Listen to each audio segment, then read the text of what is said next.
Hai, halo, apa kabar semuanya? Dari channel Makarya, kami bertiga kembali lagi untuk Anda semuanya.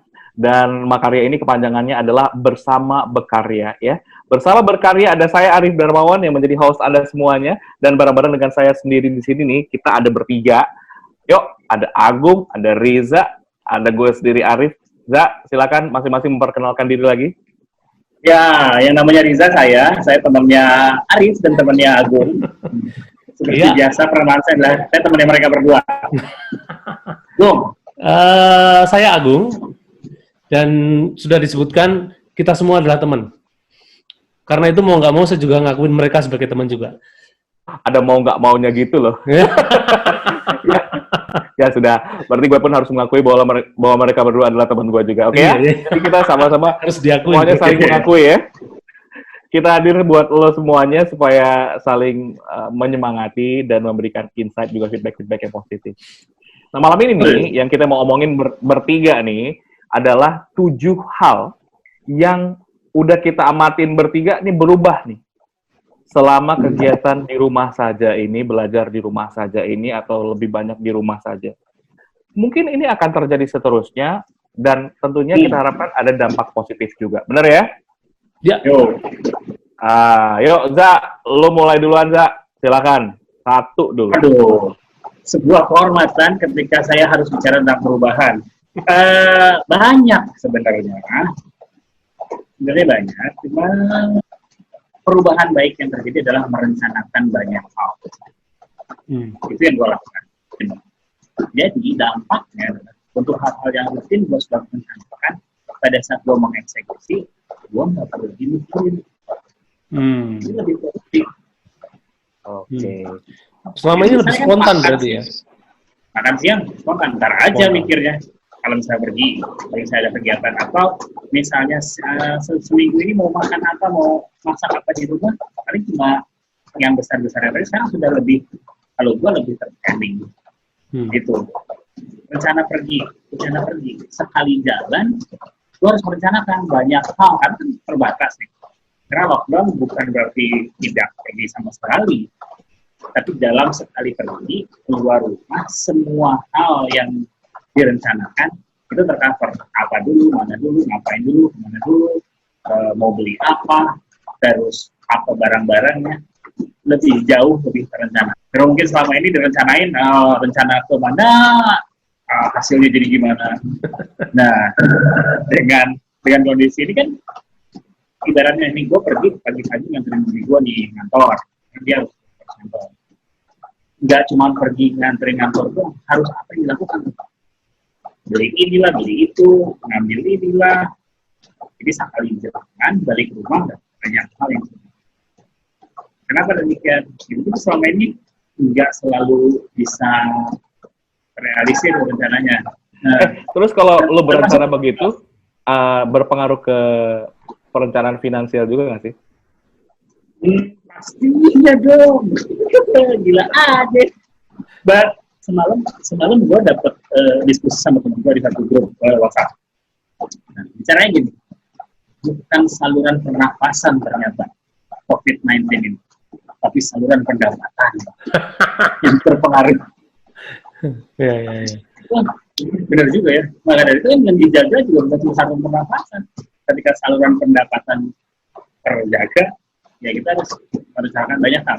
Oke. Itu banyak yang gue lakukan. Ada gitu, perencanaan, Pak. Ada keteraturan, lebih well planned, gitu ya, Zaya?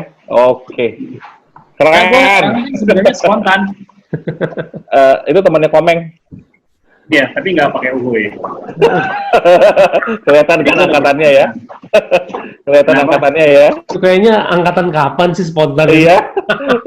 itu cuma umpan lambung aja sih, bro. Gue kasih tahu, angkatannya zaman TV-nya masih cuma RCTI sama SCTV. Iya. Oke. Perubahan serius gua gitu. Thank you, Za. Yuk, Gung. Ya. Itu perubahan seriusnya Riza. Dia juga menjalaninya, dia juga ngamatin teman-temannya begitu, bahkan grup di WhatsApp-nya juga. Lu gimana, Gung? Kalau gua masih terkait sama kerjaan sih. Terkaitnya sama kerjaan, gini. Jadi kan gue mikir, udah ini bakal berapa lama situasi kan kita nggak bakal tahu. Sementara kalau kita hanya berdiam diri, udah pasti tadi saluran pendapatan terganggu tuh, bukan cuma saluran pernapasan. Makanya gue mikir, gimana caranya biar tetap bisa jualan. Makanya situasi seperti ini, gue mencoba untuk bikin materi training yang benar-benar disesuaikan kalau itu di-deliver secara online. Gue coba tawarin ke beberapa klien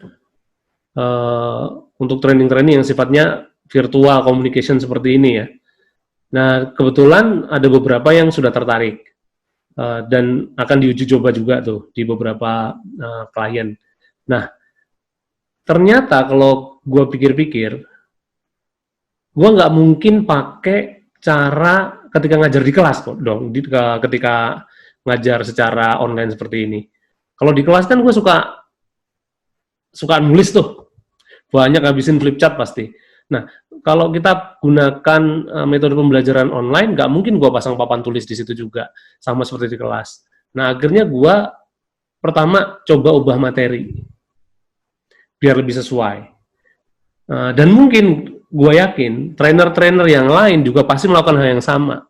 Situasi ini akan merubah orang yang profesinya seperti kita ini lebih kreatif untuk membuat materi-materi yang sifatnya online. Nah, dulu ya, para trainer itu sukanya ngomong begini, nggak mungkin lah training yang online itu akan bisa efektif dulu loh ya.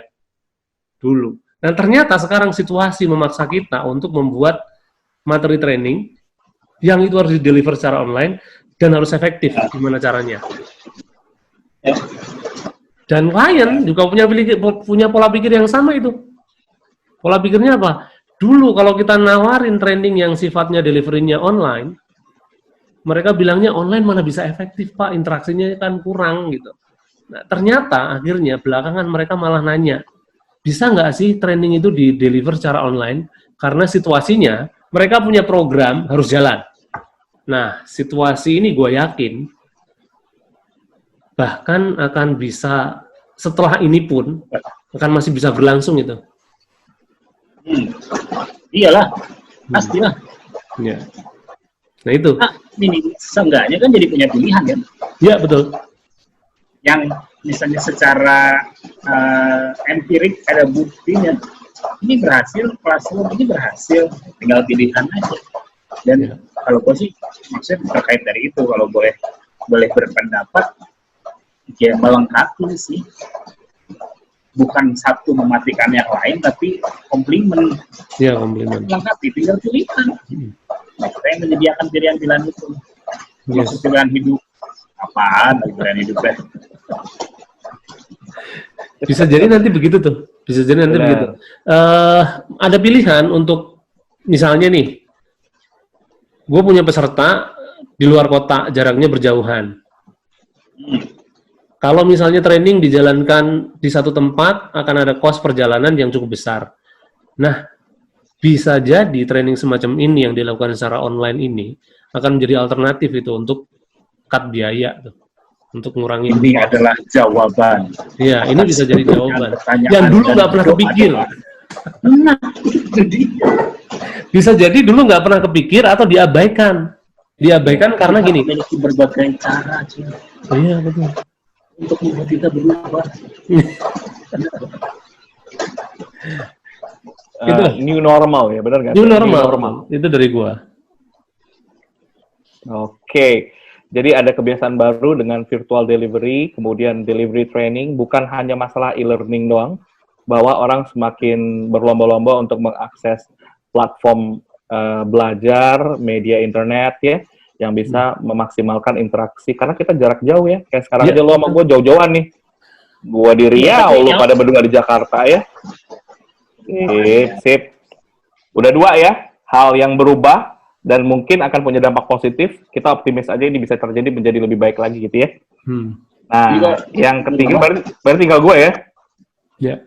Oke. Perubahan model rambut nggak termasuk, Za? Oh, nggak termasuk ya? Jangan. Nah, Udah termasuk ya. karena ada di antara Bisa kita jadi yang tidak selamanya menggunakan loh. model rambut lagi. Selamanya pakai Gue topi. lagi, gue lagi mikir kalau karena tadi ngomong masalah rambut, barusan baru diskusi. Gue mikir mau dibotakin aja gitu. Ah, Siapa tahu. iya. Terus sekarang gini, Benar. secara estetis ketika layar ini tiga-tiganya ada dan tiga-tiganya nggak ada rambutnya, takutnya disangka sekte apa nih? Kalau begini udah inilah, udah pas lah. Jadi ada gradasi. Ada yang nggak punya Oh, iya, rambut, ada yang sedikit rambut, ada yang masih tebel. ada yang masih tebal ya. Iya. Oh, ini bagus ya, ini Jadi, pas ya. biarin lah. Iya, ini Iya. ada gradasi bagus. Boleh. Oke. Gue mau share perubahan ketiga yang gue take notes, dan mudah-mudahan ini kan jadi lebih baik. Sadar nggak sih lo berdua bahwa dalam keadaan normal dulu, kita tuh orangnya susah banget ngikutin instruksi membaca. Sadar nggak? Kita lebih senang di-share, kasih tahu gue dong apa, ceritain ke gue dong apa, mana sih tulisannya, coba dong kasih tahu gue, cerita ke gue. Bahkan, kadang-kadang tuh ada informasi yang kita emang disuruh ngebaca. Kita minta teman kita cobain informasi ini, instruksi ini dibaca, pelajarin, kemudian kita dengerin. Pernah nggak kayak gitu? Ini obrolan lu mengarah kayaknya. Ada yang Ya, merasa. no offense sih bro, tapi gue juga begitu dulu. Karena gue sedikit ya, gue nggak tahu ada di mana sih, tapi mengarah aja pokoknya. Udah, gue cuma ngomong kayak gitu. Nanti kita bahas off air ya bro ya. Iya. Jadi poinnya tuh baca sih bro. Jadi perubahan yang sekarang terjadi banyak itu adalah kita nih semakin sering membaca begitu. Kita mulai baca tulisan-tulisan yang sifatnya instruksi, kita mulai baca artikel-artikel, kita baca tugas-tugas. Anak-anak kita kan dikasih tugas oleh guru-gurunya juga harus baca kan, nggak cuma dengerin doang, bener ya? Iya, betul. Nah, sekarang itu ada satu tren kopi, kalau nggak salah gue, orang banyak bilang namanya dalgona, bener nggak sih? Dalgona. Pernah dengar namanya dalgona? Capek, bikinnya capek. Gue baru denger gua. Tuh. Wah, Bener. Tapi orang nggak mau lihat Pak. videonya loh. orang baca tulisannya. Dalgona Coffee itu apa sih? Kopi sasetan dengan merek tertentu, tambah gula, tambah air, aduk sekitar jangan 2 sebut sampai 3 Nescafe menit. ya. Oh iya. Jangan sebut Nescafe Inisial aja. Nggak boleh sebut Inisial ya. di sini Nescafe, Iya. Bude gitu nggak boleh. Indocafe. disebut. Nggak boleh. Nggak boleh. Iya. Pokoknya inisialnya Tapi Nescafe-nya jangan yang 3-in-1. Iya. Pokoknya inisialnya Dia cuma Nescafe Nescafe, gitu ya. Yang disebut. Kita udah dapat bayaran berapa ini ya? Kata Nescafe mending endorse yang lain katanya. Iya. Jadi, Iya. orang Lu tuh udah pernah nyoba baca belum tuh. makanya? Gua coba. Hasil Tapi nggak? gua ngaduknya pakai sendok. Ya 7 abad, bro. Iya makanya. Malah jadinya kopi Wah. itu. Gua tuh sampai beli. Kami beli ya. Aku beli. Gue sampai beli. Ini apa? Ini saringan buat teh. Lalu? Karena menurut beberapa penelitian dan percobaan, yang jadi adalah saringan teh. Saringan teh yang mana, yang kain ya? Bukan. Saringan teh yang biasa itu. Saringan buat teh yang bawahnya keras. Oh iya. Jadi lu diaduk bukan pakai mixer. Pakai mixer sih banyak. Udah biasa ya. Nah, ini pakai, jadi dimasukin 2 sendok. Sampai pegel tangan lu. Nah, ini tips. Tapi jadi. Nah, ini tips baru juga nih kan. Iya. Jadi masalah budaya baca ini bagus ya. Buat gua sendiri sih ini sangat bermanfaat. Suatu hari nanti ketika kita sudah selesai dari isu pandemik ini, gua rasa kita akan lebih mau, lebih rajin dan lebih teliti lagi dalam membaca sih. Karena ya orang kebanyakan mengandalkan audionya, kemampuan auditorinya. Orang kebanyakan mengandalkan pendengarannya dan melihat peragaan-peragaan. Tapi masalah baca itu hal yang agak tertepikan dulu ya. Nah sekarang dengan adanya waktu, durasi di rumah, Anda bisa baca. Kita bisa sama-sama nih, men, untuk ngecek tulisan, ngecek sejarah, ngecek hitungan-hitungan, apapun lah, bacaan-bacaan ringan lu bisa lahap sendiri lah, ambil sendiri, makan sendiri di rumah. Banyak banget. Itu yang gue rasakan perubahan yang bagus, yang gue amatin juga. Kalau ini terjadi setelah pandemik nanti, wah ini powerful banget sih. Budaya ngebaca sih, budaya membaca. 3 tuh. 3. Jadi budaya baca. Lupa tadi apa ya? Budaya baca, terus budaya perencanaan, ya lu tuh merencanakan, ya kan? Ya. Kebiasaan merencanakan hal-hal yang perintilan, yang sederhana, direncanain. Kalau Agung tadi ngomongin budaya belajar online, ya. Belajar online. Belajar online tapi yang perubahan loh ya.